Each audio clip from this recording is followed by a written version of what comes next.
Hello friends, मैं हूं दिव्येश चौहान और स्वागत है आपका हमारी यूट्यूब चैनल में। दोस्तों, क्या आपको भी कभी ऐसा लगा है कि ट्रांसफार्मर से हम एसी वोल्टेज ले सकते हैं? जी हाँ, तो ट्रांसफार्मर से हम लोग एसी वोल्टेज ले सकते हो।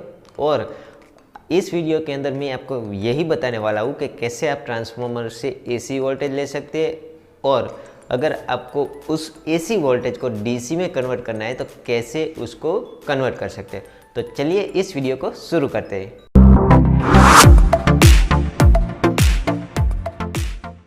तो अभी मेरे पास ये ट्रांसफार्मर है, आप देख सकते हो, जिसके ऊपर यहाँ पे लिखा है 12012, यानी कि ये 12 वोल्ट का ट्रांसफार्मर है। इसके अंदर 3 वायर दिए होते हैं। बीच वाला जो है वो 0, यानी कि यहाँ पे 0 वोल्टेज निकलेगा।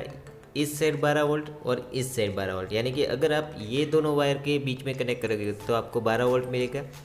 इन दोनों के बीच में कनेक्ट करोगे तो भी 12 वोल्ट मिलेगा, और ये दोनों जो ब्लैक है उसके बीच में कनेक्ट करोगे तो आपको 24 वोल्ट मिलेगा।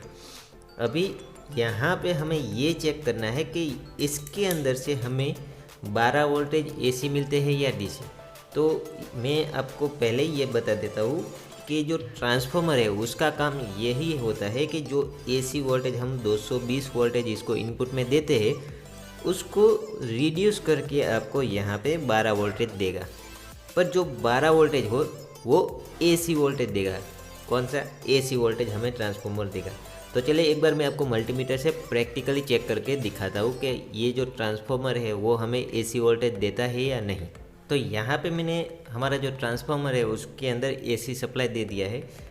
ट्रांसफार्मर के अंदर इनपुट के अंदर यहाँ पे कोई लाइन या न्यूट्रल का वायर नहीं रहता है, आप कहीं पर भी कोई भी जगह पे कनेक्शन दे सकते हो। तो चलिए अभी यहाँ पर मैं आपको मल्टीमीटर की मदद से वोल्टेज चेक करवाता हूँ कि यहाँ हमें आउटपुट में कितने वोल्टेज मिलते हैं। तो सबसे पहले मैं मल्टीमीटर को यहाँ पे डीसी वोल्टेज में लेके आपको एक बार दिखाता हूँ कि हमें डीसी वोल्टेज मिलते हैं या नहीं। तो मैंने यहाँ दोनों प्रोब को लगा दिया है।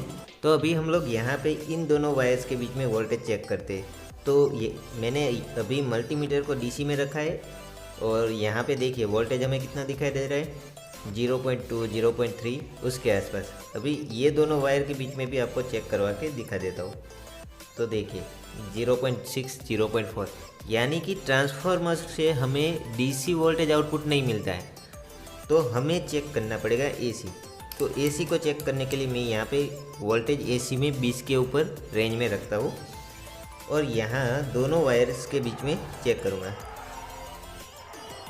तो देखिए हमें वोल्टेज मिल रहे 13.1615 20 उसके आसपास, यानी कि 13 वोल्टेज एसी आउटपुट हमें दे रहा है। सेम उसी तरह से अगर मैं ये दोनों वायर्स के बीच में चेक करूँगा तो भी हमें 13 से आसपास वोल्टेज मिल रहा है, यानी कि ये हमें आउटपुट में 13 वोल्टेज के समथिंग दे रहा है। अगर मैं ये दोनों के बीच में चेक करूँगा तो मुझे 13 दूना 26 वोल्टेज मिलना चाहिए, पर हमारी यहाँ पे रेंज 20 की है तो इसको हमें एक बार बढ़ाना है, हमें 20 के ऊपर रखना पड़ेगा।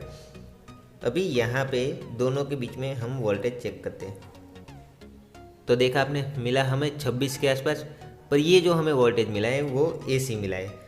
और आप जानते हो कि हमारी कोई भी सर्किट है वो डीसी सप्लाई उसको देना पड़ता है, जो कि हमारी छोटे छोटे कंपोनेंट होते हैं।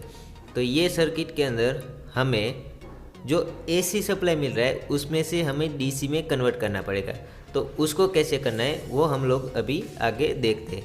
तो जो ट्रांसफार्मर से एसी सप्लाई आ रहा है, एसी वोल्टेज, उसको हमें डीसी में कन्वर्ट करने के लिए ऐसे 4 डायोड चाहिए। अभी इसका हमें ब्रिज बनाना है। तो ब्रिज बनाने के लिए आपको क्या करना है, पहले ऐसे 2 डायोड ले लीजिए। उसकी जो सिल्वर पट्टी है, यहाँ पे आप देख सकते हो, ये जो सिल्वर पट्टी है उसको दोनों साइड से आपस में मैच कर देना। दूसरी जो हमारी पेयर है उसके अंदर ये जो ब्लैक वाली पेयर है पट्टी, इन दोनों को आपस में हमें मिला देना है। तो यहाँ पे हम ब्लैक वाली को भी ऐसे मिला लेते हैं। तो यहाँ पे हमारी 2 पेयर हो चुकी है, देख सकते हो। अभी इन दोनों को इस तरह से आपस में मिला देना है, यानी कि एक ब्रिज टाइप का हमें बना देना है। ये मैंने आपको ब्रिज समझाने के लिए इतना बड़ा रखा है, वरना आप चाहे तो जो डायोड है उसको इस तरह से छोटे छोटे यानी कि साइड बाय साइड में रखकर भी आप ब्रिज बना सकते हो, पर आपको समझने में आसानी रहे इसीलिए हमने इतना ज़्यादा गैप रखा है। अभी हमें क्या करना है कि ये जो हमारा ट्रांसफार्मर है उसका इनपुट इस ब्रिज के अंदर देना है।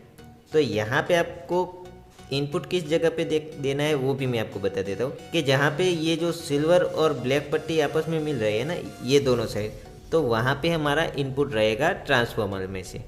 तो ट्रांसफार्मर का अब अभी मैं आपको 12 वोल्टेज के ऊपर दिखा रहा हूँ। तो ये जो बीच वाला कनेक्शन है यानी कि ये बीच वाला वायर है वो मैं इस साइड लगा दूंगा और ये जो ब्लैक वाला है वो मैं इस साइड लगा दूंगा। आप कोई भी वायर कहीं पर भी लगा सकते हो, पर याद रखिए कि जो आपका इनपुट है वो कहाँ पे जाना चाहिए कि डायोड की सिल्वर पट्टी और ब्लैक पट्टी जहाँ पे आपस में मिल रही है उसी साइड आपको ट्रांसफार्मर का इनपुट देना है। तो अभी हमने ये जो हमारा ब्रिज है उसके आपस में ट्रांसफार्मर के जो एसी इनपुट आ रहे हैं यानी कि ट्रांसफार्मर से जो एसी हमें वोल्टेज मिल रहे हैं उसको यहाँ पे दोनों साइड कनेक्ट कर दिया है। तो चलिए अभी हम लोग टेस्ट करते हैं कि यहाँ पे हमें डीसी वोल्टेज मिल रहे हैं या नहीं। तो इसके लिए मैं मल्टीमीटर ले रहा हूँ और इसको यहाँ पे 20 की रेंज में डीसी में रखता हूँ और यहाँ पे हम लोग पावर सप्लाई दे देते हैं। तो यहाँ पे आपको जो ब्लैक कलर की जो दो पट्टी मिल रही है उस साइड नेगेटिव वोल्टेज यानी कि वो हमारा जो आउटपुट रहेगा डीसी उसका नेगेटिव रहेगा और यहाँ पे जो दो सिल्वर पट्टी मिल रही है वो हमारा पॉजिटिव साइड रहेगा। तो हमारा जो मल्टीमीटर का लाल कलर का यानी कि रेड वाला प्रोब है वो हम यहाँ पे लगाएंगे और ब्लैक वाला प्रोब यहाँ पे। तो देखिए हमें वोल्टेज मिल रहे हैं 11.6265 के आसपास यानी कि ये 12 वोल्टेज के आसपास हमें मिल रहे हैं।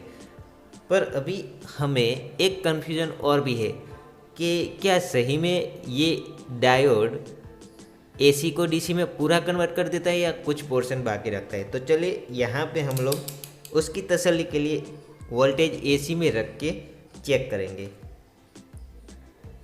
तो यहाँ पे आप देख सकते हो हमें 4.92 के आसपास एसी वोल्टेज भी मिल रहे हैं यानी कि इसका जो हमें आउटपुट मिल रहा है वो प्योर डीसी नहीं मिल रहा है परंतु एसी प्लस डीसी दोनों मिक्स होके हमें मिल रहे हैं। तो उसका क्या सॉल्यूशन है? तो उसके लिए हमें क्या करना पड़ेगा कि एक कैपेसिटर है उसको ये दोनों साइड लगा देना है। जी हाँ, कैपेसिटर जो है वो हमारा फिल्टर के जैसे काम करेगा। तो चलिए एक कैपेसिटर लगा देते हैं। तो उसके लिए यहाँ पे मैं एक 1000 माइक्रोफेरेड और 50 वोल्ट का कैपेसिटर ले रहा हूँ। आप इसकी जगह 35 वोल्ट का भी ले सकते हो। सिर्फ आपको ये चीज़ याद रखनी है कि जो भी आपका आउटपुट है उससे कैपेसिटर की वैल्यू ज़्यादा होनी चाहिए, बस इतना ही। अगर आपके आउटपुट से कैपेसिटर की वैल्यू कम रहेगी तो कैपेसिटर ब्लास्ट होने का खतरा है। तो इसीलिए आपको यहाँ पे हमें 12 वोल्टेज मिल रहे हैं तो हम कैपेसिटर की वैल्यू जो है वो 12 वोल्ट से ज़्यादा कोई भी ले सकते हैं। तो यहाँ पे चलिए मैं कैपेसिटर को कनेक्ट कर देता हूँ, उसके बाद हम लोग डीसी हमारा आउटपुट है वो चेक करेंगे। तो यहाँ पे मैंने एक कैपेसिटर को भी कनेक्ट कर दिया है। चलिए अभी इसके आपस में हम वोल्टेज चेक करेंगे। तो पहले डीसी वोल्टेज चेक कर लेते हैं। तो देखिए जैसे हमने कैपेसिटर को लगाया इसकी वैल्यू हमें ज़्यादा मिली।